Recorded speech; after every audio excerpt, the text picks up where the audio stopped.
Hello everyone. I am Maria Andrea C. Del Rosario, a PhD in psychology major in developmental psychology student from Miriam College, and I will present a very interesting topic on digital technology and relationships. Digital technology has transformed the way we communicate and stay connected. Although it has brought about many benefits to our relationships, it has also posed various challenges that need to be addressed. It is crucial to understand the impact of digital technology on our relationships and use it responsibly to maintain healthy connections.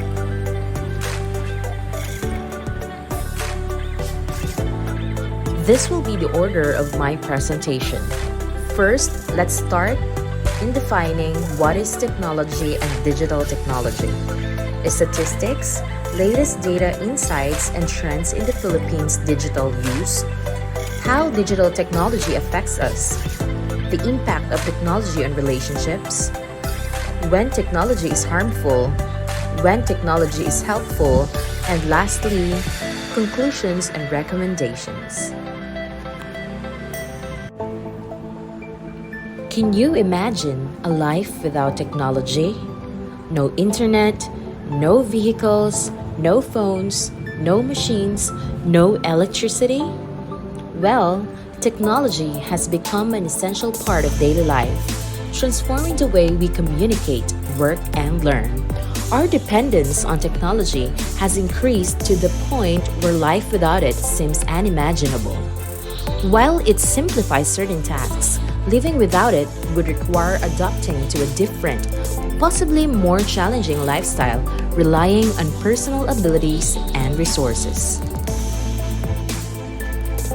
Let us define first what is technology. Technology is the application of conceptual knowledge for achieving practical goals, especially in a reproducible way. Technology is the practical application of scientific knowledge to solve real-world problems and improve human welfare. It has changed the way we live, work, and communicate. It has enabled us to achieve things that were once thought impossible and has revolutionized many industries, including healthcare, transportation, education, and entertainment. How about digital technology? Digital technology, on the other hand, encompasses an array of electronic tools, devices, systems, and resources utilized by organizations to process and store data, streamline operations, and improve overall efficiency and productivity. It encompasses a wide range of technologies, including computers, smartphones, tablets, e-readers, cameras, digital TVs, and many more. Digital technology has transformed the way we live, work, and communicate, enabling us to access information and connect with people from all over the world with just a few clicks. As it continues to evolve and advance, its impact on society and the economy is likely to grow even more significant. Technology has historically improved human life. From creating fire to modern communication tools like the internet and telephone, today, emerging technologies like artificial intelligence, as demonstrated by the chatbot ChatGPT, continue to possibly impact society by providing conversational question and answer services and producing written content. Now, let us look at some statistics on digital use. From this slide onwards, you will see all the latest data, insights, and trends to fully understand how people in the Philippines use digital devices and services in 2023. This is a global digital headlines overview of the adoption and use of connected devices and services. Now, you are looking at an overview of the adoption and use of connected devices and services in the Philippines. The Philippines' total population was 116.5 million in January 2023. data shows that the Philippines population increased by 1.8 million between 2022 and 2023.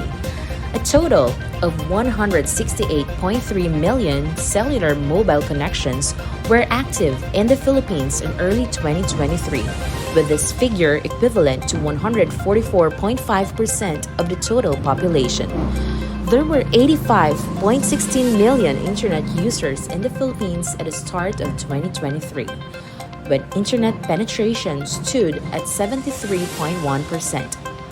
The Philippines was home to 84.45 million social media users in January 2023, equating to 72.5% of the total population.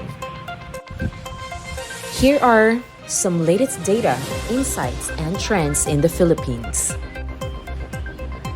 Here is an overview of internet use in the Philippines. There were 85.16 million internet users in the Philippines in January 2023. The Philippines' internet penetration rate stood at 73.1% of the total population at the start of 2023. Analysis indicates that internet users in the Philippines increased by 10 million between 2022 and 2023.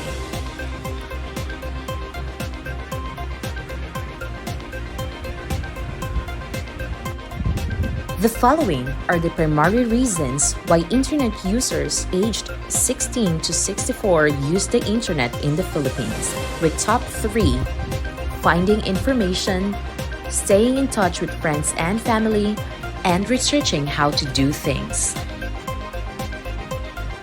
Here is the SimilarWeb's ranking of the most visited websites based on website traffic between December 2021 and November 2022. With top 5 includes google.com, facebook.com, youtube.com, lastlogistics.ph, and twitter.com. As of January 2023, there were 168.3 million cellular mobile connections in the Philippines, which is equivalent to 144.5% of the total population. The number of mobile connections increased by 10 million between 2022 and 2023. Note that some people may have more than one mobile connection for different purposes. This is the average amount of time each day that internet users aged 16 to 64 spend with different kinds of media and devices. Observe that the time spent using the internet is an average of 9 hours and 14 minutes. Time spent using social media, 3 hours and 43 minutes. While it can also be observed that less time is spent in broadcast or listening to radio, 52 minutes, and listening to podcasts, 53 minutes. Here is an overview of social media use. There were 84.45 million social media users in the Philippines in January 2023. It can also be observed that female social media users outnumbered male social media users with 53.5%. Here are the primary reasons why social media users aged 16 to 64 use social media. With top 3: keeping in touch with friends and family, 69.2%, reading news stories, 47.3%, and finding content such as videos, 44.9%. As expected, data published in Meta's advertising resources indicates that Facebook had 80.30 million users in the Philippines in early 2023, making it the most used social media platform, followed by Facebook Messenger and third, TikTok. If you want to find thousands of reports exploring digital trends in any country in the world, you may visit datareportal.com/library. According to a Statista survey, on consumer attitude towards consumer electronic devices in the Philippines in June 2023, 55% of respondents stated that they pay close attention to energy efficiency before choosing electronics. Meanwhile, 37% of respondents said that they cannot live without their smartphones. Now, let's uncover how digital technology affects us. There is no escaping it. We are now living in a digital world. The ascension of the internet within the past several decades has been a game changer, bringing about transformative effects on different aspects of society, including communication, knowledge access, and social interaction. Although digital technology presents significant advantages, it's essential to consider and manage its notable disadvantages carefully. The advantages of digital technology includes enhanced efficiency by streamlining tasks and automating processes. It also allows for rapid access to information or quick access to a vast amount of information and resources.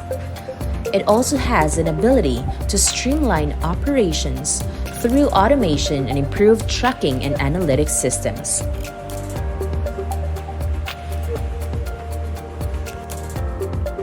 On the other hand, the disadvantages of digital technology includes concerns about security of data, as a single breach can lead to the exposure of vast amounts of private information. Also, the use of digital technology raises privacy concerns, as personal information can be easily accessed and manipulated. The constant connectivity enabled by digital technology can also lead to work overload and burnout. More importantly, over-reliance on digital technology can lead to social disconnect and a decrease in face-to-face interactions. In conclusion, while digital technology offers significant advantages, it also comes with notable disadvantages that needs to be carefully considered and managed. Let's come to the highlight of this presentation: the impact of technology on relationships. Is it helpful or is it harmful? Being constantly plugged in can affect our relationships in a variety of ways. On one hand, it can keep us connected to our social networks. Technology can be used to facilitate connection between members of a couple. But on the other hand, it also impedes those interactions. It can remove us from the present moment and relationships in real time. Let us first discuss when technology is harmful to relationships. The advent of mobile devices has caused a shift from face-to-face communication to virtual communication. Unfortunately, this shift has resulted in a negative impact on the generation gap and has the potential to weaken family and social relationships. Researchers Brandon McDaniel and Sarah Coyne coined the term technoference, which describes situations in which technology creates interruptions in couple interactions or time spent together. According to a study, the presence of technological devices had an adverse impact on relationships. Participants who reported higher levels of technoference in their interactions also reported feeling more conflict over technology use, a decline in relationship satisfaction, an increase in depressive symptoms, and a decrease in life satisfaction. A common complaint among relationships partners is that they are being ignored by a partner who can tear themselves away from their cell phone, a situation called phobbing or phone snubbing. Phobbing is interrupting or ignoring an in-person conversation in order to attend to one's phone. James Roberts and Meredith David of Baylor University have created a scale to measure the frequency at which people prioritize their phones over their significant others, coining the term P-fobbing, or short for partner fobbing, during the development of this scale. So the scale includes statements such as, "My partner keeps his or her cell phone in their hand when he or she is with me," and "My partner glances at his or her cell phone when talking to me." You can see that there is good reason to believe that cell phone interruptions can make partners feel disconnected and less present in interactions with one another.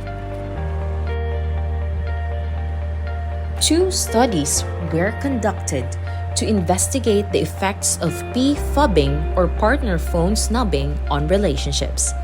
The first study involved 308 adults who completed an online survey that included the P-fobbing scale, cell phone-related conflict, and relationship satisfaction measures.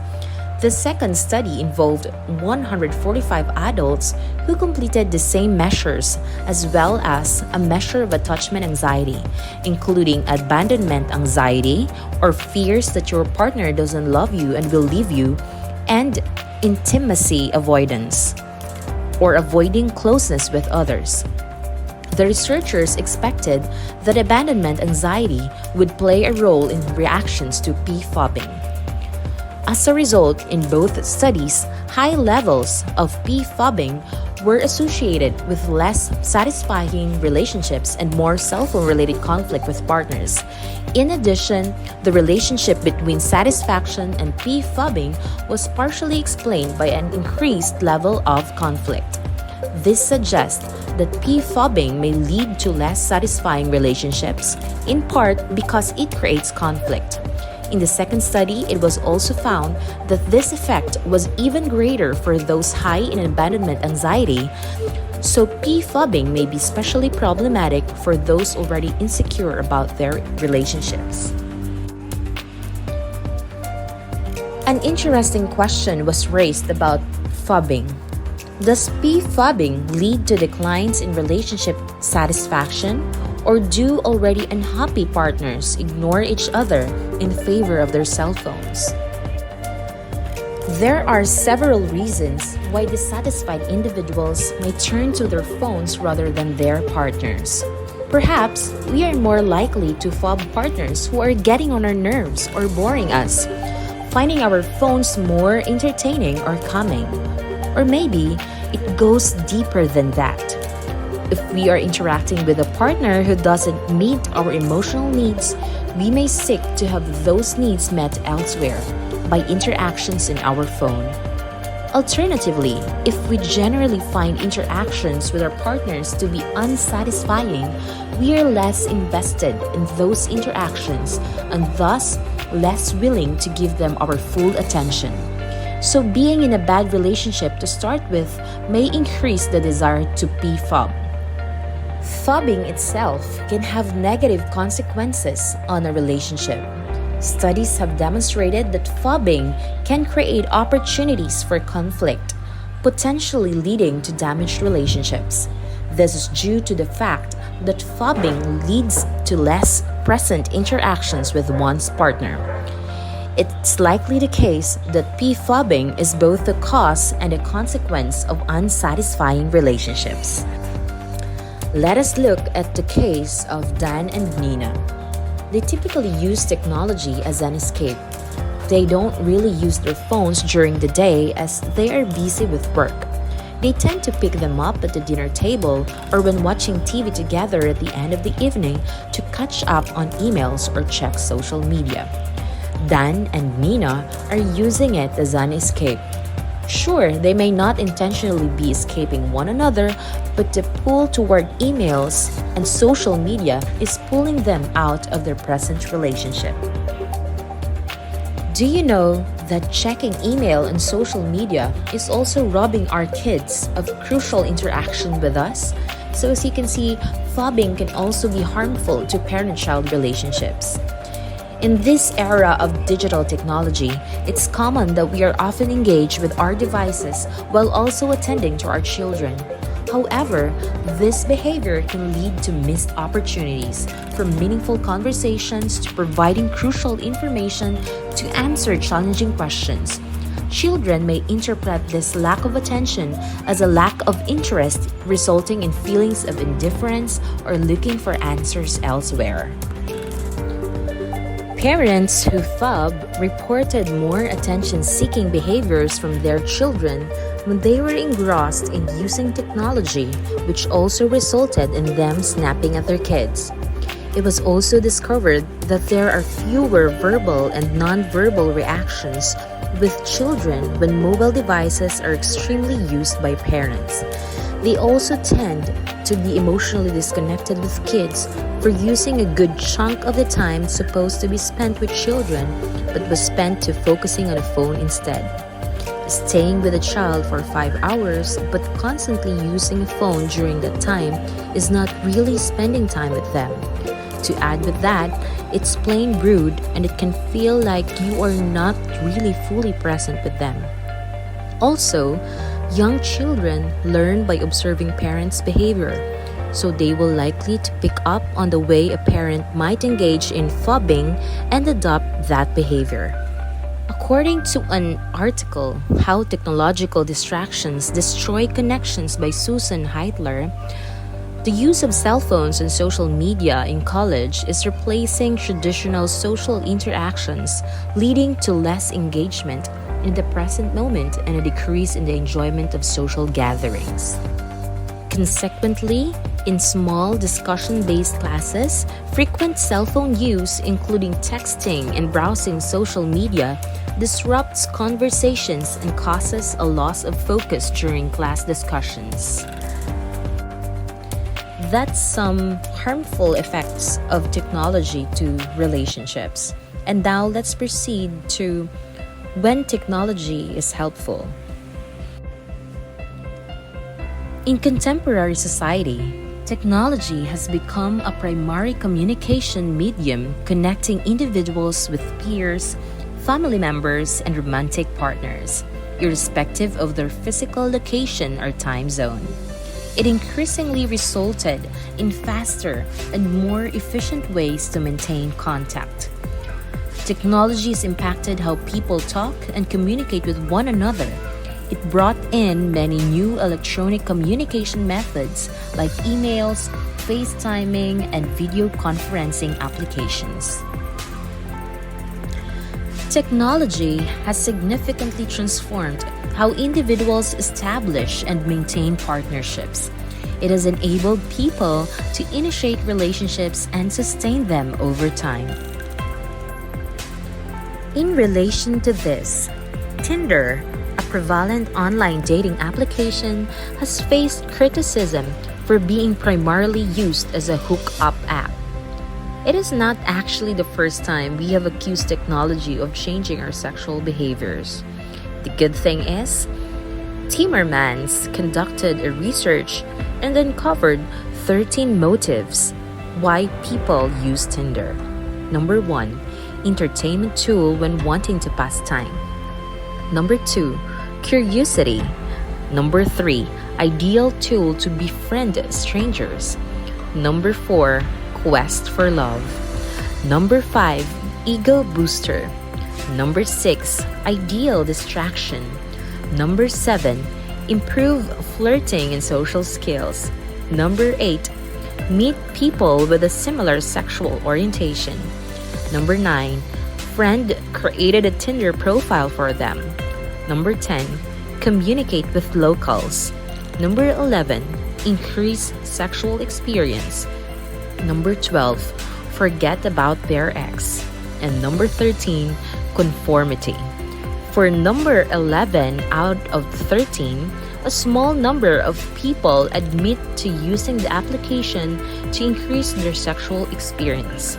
Interestingly, there was a significant difference between men and women. Either men are using the application more to increase their sexual experience, or they are more likely to admit that this is what they are using Tinder for. Researchers Sarah Coyne, Laura Stockdale, Dean Busby, Bethany Iverson and David Rand note that technology is often used by partners to express affection for one another. In their study, they found out that texting was frequently used, likely because of the ease with which partners can interact with one another. They found that younger individuals, 17 to 25, were more likely to use technology to communicate affection, and that married individuals reported more media use across all types: texting, IM, social networking, blogs, and webcams than those who were dating. They shared that this is likely because married individuals have more issues to deal with throughout the day, and the use of technology increases the ease through which people can communicate about these issues. The researchers also found a relationship between technological media use and relationship satisfaction, in that those who were more satisfied used media more frequently to express affection toward their partner. Technology is also helpful for expressing affection and letting your partner know that you care. Emails can be used in place of notes that were once packed in our lunch boxes to express our love. Or a quick text can be sent to let your partner know that you're thinking about them. Some couples may incorporate technology into foreplay by letting their expressions get a little flirty, but be careful if they are being sent when in public or during the workday. Technology can also be used to keep our partners apprised of one another's whereabouts during the day, or keep in contact if planning to meet up somewhere. Additionally, technology can be used to send reminders to one another, such as grocery lists, after-work tasks, and many more. And this is to help keep partners functioning as a team. Here is an example of the use of technology to connect. Amy and Chen text throughout the day to share that they are thinking about one another. Occasionally, they will text reminders such as about items to add to the grocery list or about picking up the dry cleaning. However, most of their exchanges center on their connection as a couple.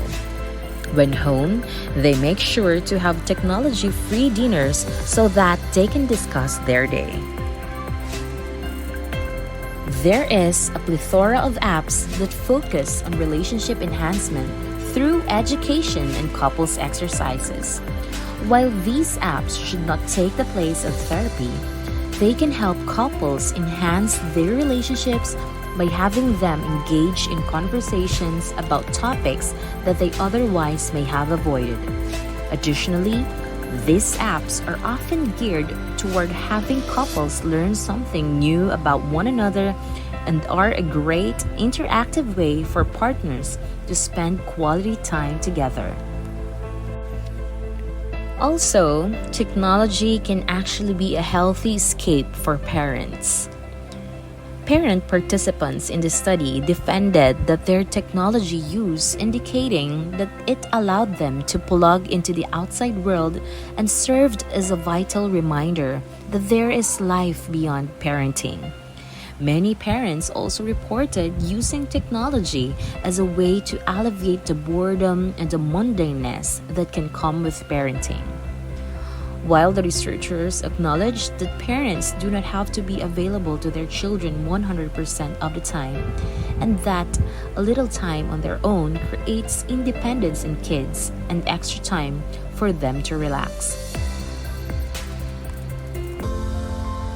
Finally, we have come to the last part of this presentation, the conclusions and recommendations. Technology and social media has its benefits, but it can have negative effects on romantic relationships. People should be mindful of their social media usage, including the amount of time spent on it and how they interact with their partner using it.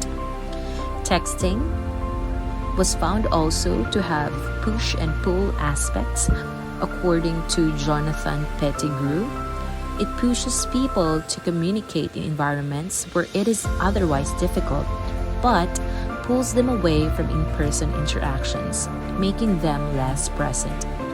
While technology has the power to strengthen connections, it's also crucial to establish a mutual understanding of its role in relationships. Lastly, there is the potential that technology can improve social relations, but it should not completely replace traditional forms of social contact. Here are some recommendations for couples. Practice mindfulness. Be mindful of how and when you use technology in your relationships. Consider whether it is complementing or substituting your real-life interactions. Set boundaries. Have open discussions with your partner or family members about setting specific times and areas where technology use is allowed. For example, you could make the dinner table a no-tech zone. Prioritize face-to-face interaction. Whenever possible, prioritize in-person interactions over virtual ones. Face-to-face communication has been shown to enhance relationship satisfaction.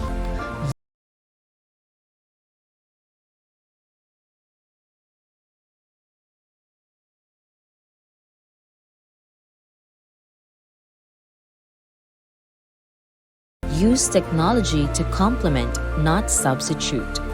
Intentionally use technology to support your relationships, such as using it to stay connected during long-distance situations or to facilitate joint activities. Lastly, be aware of the impact. Be sensitive to how your technology use might be affecting your relationships. Regularly assess whether it is helping or hindering your connections with others. By implementing these recommendations, individuals can strike a balance between technology use and their relationships, ultimately enhancing the quality of their interpersonal connections. Recommendations for parents. Number 1.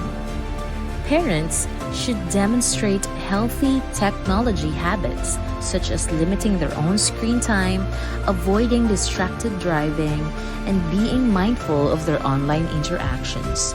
By setting a good example, parents can help their children develop a healthy relationship with technology. Number 2. One important aspect of parenting in a digital age is establishing rules and guidelines for technology use.